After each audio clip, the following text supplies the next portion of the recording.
안녕하십니까. 전종희 목사입니다. 5월 19일 월요일 매일 성경 묵상입니다. 에스더 6장 14절로 7장 10절까지의 본문 말씀입니다.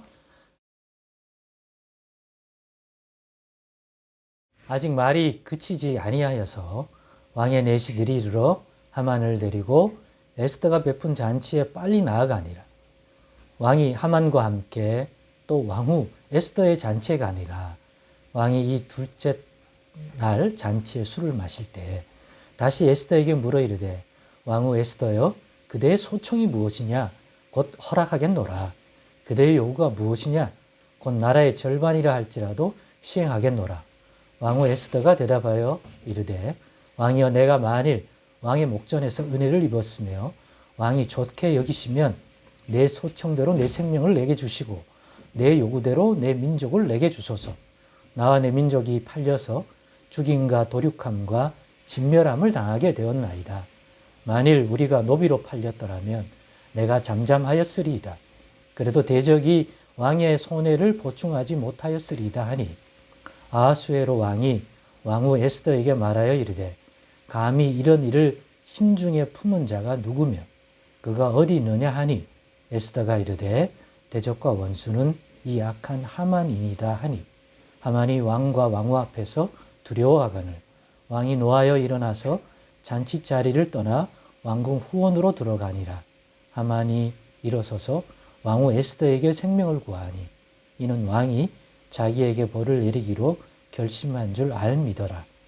왕이 후원으로부터 잔치 자리에 돌아오니 하만이 에스더가 앉은 걸상 위에 엎드렸거늘 왕이 이르되 저가 궁중 내 앞에서 왕후를 강간까지 하고자 하는가 하니 이 말이 왕의 입에서 나오매 무리가 하만의 얼굴을 싸더라. 왕을 모신 내시 중에 하르보나가 왕에게 아뢰되 왕을 위하여 충성된 말로 고발한 모르드게를 달고자 하여 하만이 높이가 50규빗 되는 나무를 준비하였는데 이제 그 나무가 하만의 집에 섰나이다. 왕이 이르되 하만을 그 나무에 달라 하매 모르드게를 매달려고 한 나무에 하만을 다니 왕의 노가 그치니라. 아멘. 네, 오늘은 우연이 아닌 필연적 결과라는 제목으로 묵상 나눔을 갖겠습니다.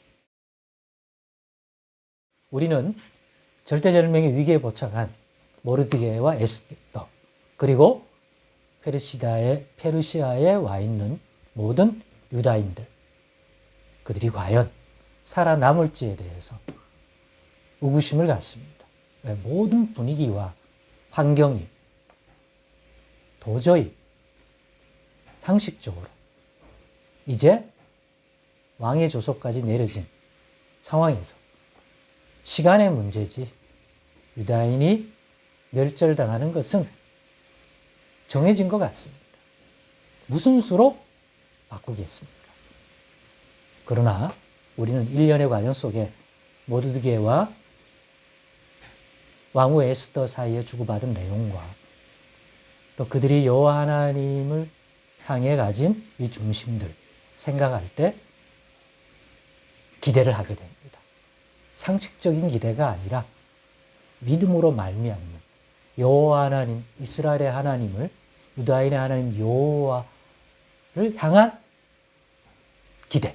하나님이 어떻게 반응하실까? 살아계신 하나님이니까.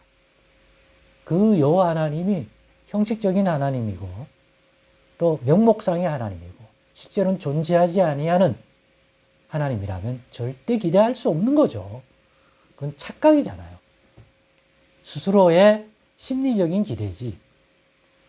이 우주 역사와 만물을 다스리시는 그 존재로서의 실존하는 인격적인 하나님이 아니라면 기대할 수 없는 거 아니에요. 인격적인 하나님이고 살아계시기 때문에 에스더와 모르드게가 보이고 있는 그리고 또 금식하며 함께 자신들을 향한 하나님의 구원을 바라는 그런 사람들의 모습을 보고 반응하실 수 있는 그러한 인격적인 존재가 아니라면 기대할 수 없는 구원 아닙니까? 그런데 어제 본문에도 보았듯이 하만은 모든 것들이 자신을 위한 것이라고 생각하지만 아하수에로 왕이 높이려는 사람이 자신이 아닌 모르드게라는 사실을 모르고 있습니다. 착각한 자유죠. 왜냐하면 이 앞에 자미아나 페르시아 왕의 일대기를 보게 됐고, 그러는 가운데 모르드게가 아수르의 왕을 암살하려는 그러한 것들을 듣고 고발해서 목숨을 건졌다는 사실을 확인하고, 그런데 그 모르드게에 어떤 보상을 줬느냐라고 묻게 되고, 그러는 과정 속에서 하나도 안 줬다는 걸 알고 지금이라도 보상하는 마음을 품게 된 거죠. 그런 과정에서 하만에게 물은 건데, 자신을 높이려고 하는 줄 알고 어떻게 해야 되냐고 하니까 잔뜩 얘기를 한 거예요. 근데 그게 하만에게 돌아간 게 아니라 모르드게에게 돌아가게 되는 거죠. 이게 우연일까요? 필연적 결과다.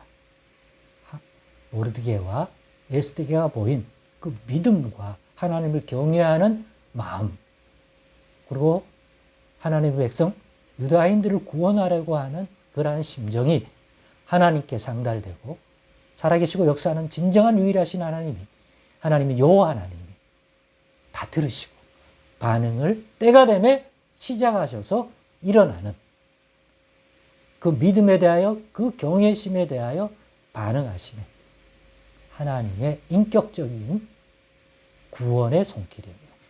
그러므로 필연적 결과들이 일어나고 있다는 것입니다. 오늘 본문도 마찬가지죠. 모르드게의 일로 인하여 모르드게를 높이게 되는 과정 속에서 드디어 왕후와 잔치를 또 한 번 더 하게 되고, 그때 너무나 사랑스럽고 이쁜 왕후가 뭘 원하는지 알고 싶어서 다시 물으니 왕후가 이 일들의 자초지종을 얘기하고, 그러는 가운데 하만은 자신이 죽게 됐다는 사실을 알고, 왕이 흥분하고 화가 나서 잠시 자리를 비운 틈에 왕후에게 목숨을 구걸하는 행동을 하게 되는데, 어찌 되는지 그때 또 왕이 돌아보는데 그 장면이 왕후에게 간절히 매달리는 장면이 아니라 왕의 눈에는 이 하만이 왕후를 강간하려는 시도로 보이게 되는 것도 우연입니까? 하나님이 하만은 심판하고 유다인들은 구원하고 모르드게는 높여주려고 하는 하나님의 응답하시는 손길 가운데 이뤄지는 하나님의 필연적 구원의 행위입니까? 그렇습니다. 이 모든 것들이 우연이 아닌 하나님을 경외하는 자들에게 때가 되며 베푸는 필연적 결과로서의 구원이요, 필연적 결과로서의 대적에 대한 심판인 것입니다. 이건 비단 여기만 아니라 구약의 많은 앞선 내용들 역시 큰 틀에서는 그렇습니다. 이스라엘의 구원과 심판과 이스라엘을 무너뜨리는 대적들을 향해서 했던 그러한 모든 역사의 기록들도 그 본질에서는 동일하다. 그렇습니다. 우리도 하나님 경외하기를, 그러므로 예수 안에서 더 겸손히 인내 속에서 가져가십시다.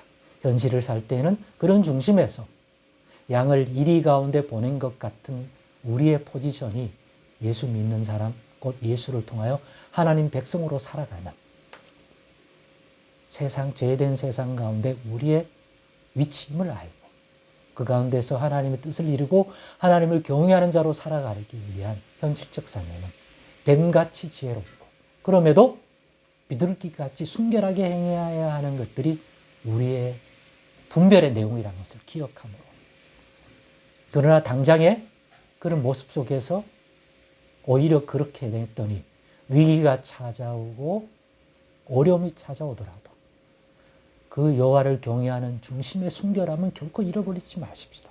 그 인내 속에서 이 대역전극이 상식선에 있는 환경이 아니라 그걸 지켜보신 우리 하나님에 의하여 하나님의 손길 가운데 이루어질 수 있다는 것. 오늘 모르드게와 하만 사이에 일어나는 이러한 일들을 가지고 꼭 깨닫는 우리들이 되십시다.